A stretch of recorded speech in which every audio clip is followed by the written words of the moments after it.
সচিবালয়ে এই মুহূর্তে ব্রিফ করছেন বিএনপি স্থায়ী কমিটির সদস্য সালাউদ্দিন আহমেদ। আমরা সরাসরি চলে যাচ্ছি সেখানে। হবে অর্থাৎ পরবর্তী জাতীয় সংসদ এবং সংসদ সদস্যগণ সেটা বাস্তবায়ন করার জন্য বাধ্য থাকবে। সেটা হচ্ছে জুলাই জাতীয় সনদ। কিরকম? যেইভাবে জুলাই জাতীয় সনদ স্বাক্ষরিত হয়েছে ঠিক ওইভাবে, যেভাবে ঐক্যমত্য প্রতিষ্ঠা হয়েছে ঠিক ওইভাবে, উইথ নোট অফ ডিসেন্ট। এখন যে সমস্ত প্রশ্নগুলো আমি দেখলাম এখানে বলা হয়েছে আপার হাউসে অর্থাৎ উচ্চ কক্ষে নিম্ন কক্ষের প্রাপ্ত ভোটের আনুপাতিক হারে আসনের মধ্য দিয়ে উচ্চ কক্ষ গঠিত হবে, এইরকম তো কোনো সিদ্ধান্ত হয়নি। বান্ডেল থাকলে প্রতি সেনমানিতে টাকা বাঁচবে। বিকাশ সেনমানি বান্ডেল কিনে জিতুন প্রতি লেনদেনে। সিদ্ধান্ত হয়েছে উচ্চ কক্ষ গঠিত হবে 100 সদস্যের, এবং তারা কিভাবে কোন পদ্ধতিতে নির্বাচিত হবে সেটার ব্যাপারে তো ঐক্যমত্য হয়নি। কেউ ভোটের অনুপাতে চেয়েছে, আমরা চেয়েছি নিম্নকক্ষের আসনের অনুপাতে। এখানে বলা আছে যেভাবে নোট অফ ডিসেন্ট দেয়া হয়েছে সেই নোট অফ ডিসেন্ট গুলো নির্বাচনী ইশতেহারে উল্লেখপূর্বক যদি আমরা ম্যান্ডেট প্রাপ্ত হই, যে রাজনৈতিক দলসমূহ ম্যান্ডেট প্রাপ্ত হয়, তারা সেইভাবে সেটা বাস্তবায়ন করবে। তারপরে এখানে পিআর এর ভিত্তিতে তারা প্রস্তাব সরাসরি করে ফেললেন এবং এখানে কোনো নোট অফ ডিসেন্টের উল্লেখ নাই। আর এখানে নাকি গণভোটে সেই প্রশ্নটা উত্থাপিত হবে যে ভোটের অনুপাতে, ভোটের প্রাপ্ত ভোটের সংখ্যা অনুপাতে পিআর অনুষ্ঠিত, এই জাতীয় উচ্চকক্ষ গঠিত হবে কি হবে না জনগণ মতামত দেবে, সেই বিষয়টা তো ঐক্যমত্য হয়নি। নোট অফ ডিসেন্ট আছে। আর দ্বিতীয় কথা হলো তাদের এখতিয়ারের বিষয়ে বলা আছে যে অর্থ বিল এবং আস্থা বিল বাদে, আস্থা ভোট বাদে সব বিষয়ে উচ্চকক্ষে উত্থাপন করা হবে। এখানেও কর্মপরিধি, কার্যপরিধি সংক্রান্ত নোট অফ ডিসেন্ট আছে যে উচ্চকক্ষ যেহেতু নির্বাচিত নয় সরাসরি, সেই ক্ষেত্রে সংবিধান সংশোধনী সহ অন্যান্য বিষয়গুলো তারা বিবেচনা করতে পারেন না। জনগণের সরাসরি নির্বাচিত প্রতিনিধি ছাড়া সংবিধান সংশোধনের এখতিয়ার কারো নেই। তো এই বিষয়গুলো আলোচিত হওয়ার পরেও, নোট অফ ডিসেন্ট থাকার পরেও তারা সরাসরি সংযুক্তিতে, এই আদেশের সংযুক্তিতে তারা রেখেছেন। এগুলো কোনোভাবে বিবেচনা করা যায় না।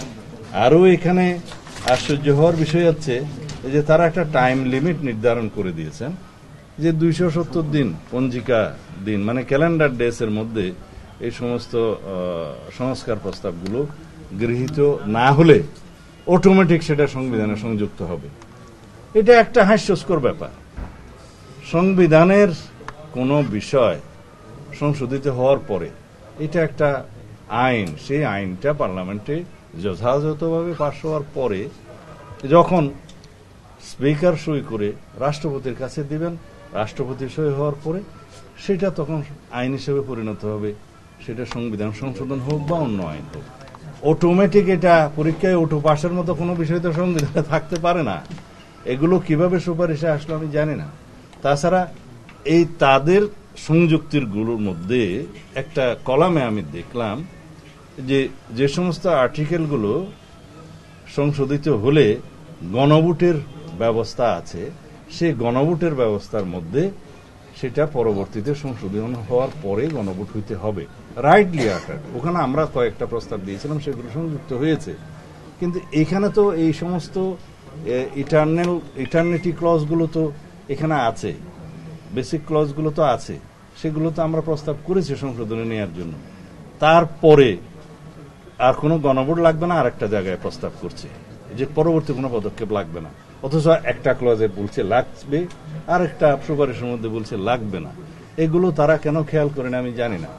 সংবিধান তো রাষ্ট্রের সর্বোচ্চ আইন, এই আইনগুলো সংশোধনের ক্ষেত্রে এবং সুপারিশের ক্ষেত্রে সর্বোচ্চ সতর্কতা অবলম্বন করা উচিত। আরো অনেক বিষয় আছে, এখানে কয়েকশো পৃষ্ঠার সংযুক্তি আছে, এগুলো দেখে আমরা খুব শিগগির কালকে অথবা তার পরের দিন আমরা বিস্তারিত প্রেসের সাথে কথা বলবো। আশা করি বাস্তবায়ন আদেশ তৈরি করার ক্ষেত্রে আপনাদের সাথে কোনো আলোচনা হয়েছে কি? আলোচনা তো 4-5 দিন হয়েছে, কিন্তু যাহা আলোচনা করিলাম তাহা এখানে নাই।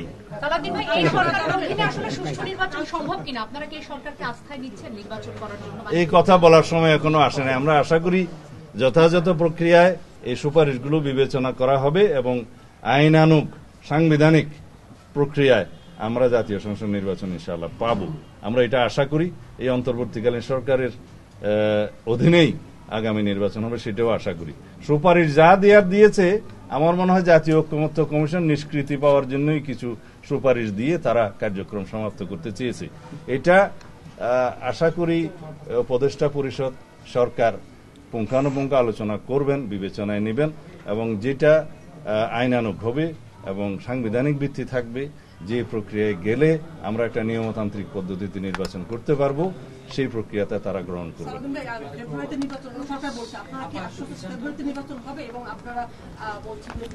ফেব্রুয়ারিতে নির্বাচন হবে না এরকম কেউ বলেছে নাকি? কোন রাজনৈতিক দল বা অন্য কেউ? সরকার, নির্বাচন কমিশন, আমরা কেউ তো বলিনি যে ফেব্রুয়ারির প্রথমার্ধে নির্বাচন হবে না বা চাই না। অবশ্যই হবে, হতে হবে। আইন উপদেষ্টার সাথে বৈঠক শেষে সচিবালয়ে ব্রিফ করছিলেন বিএনপি স্থায়ী কমিটির সদস্য সালাউদ্দিন আহমেদ। আমরা এতক্ষণ সেখানেই ছিলাম।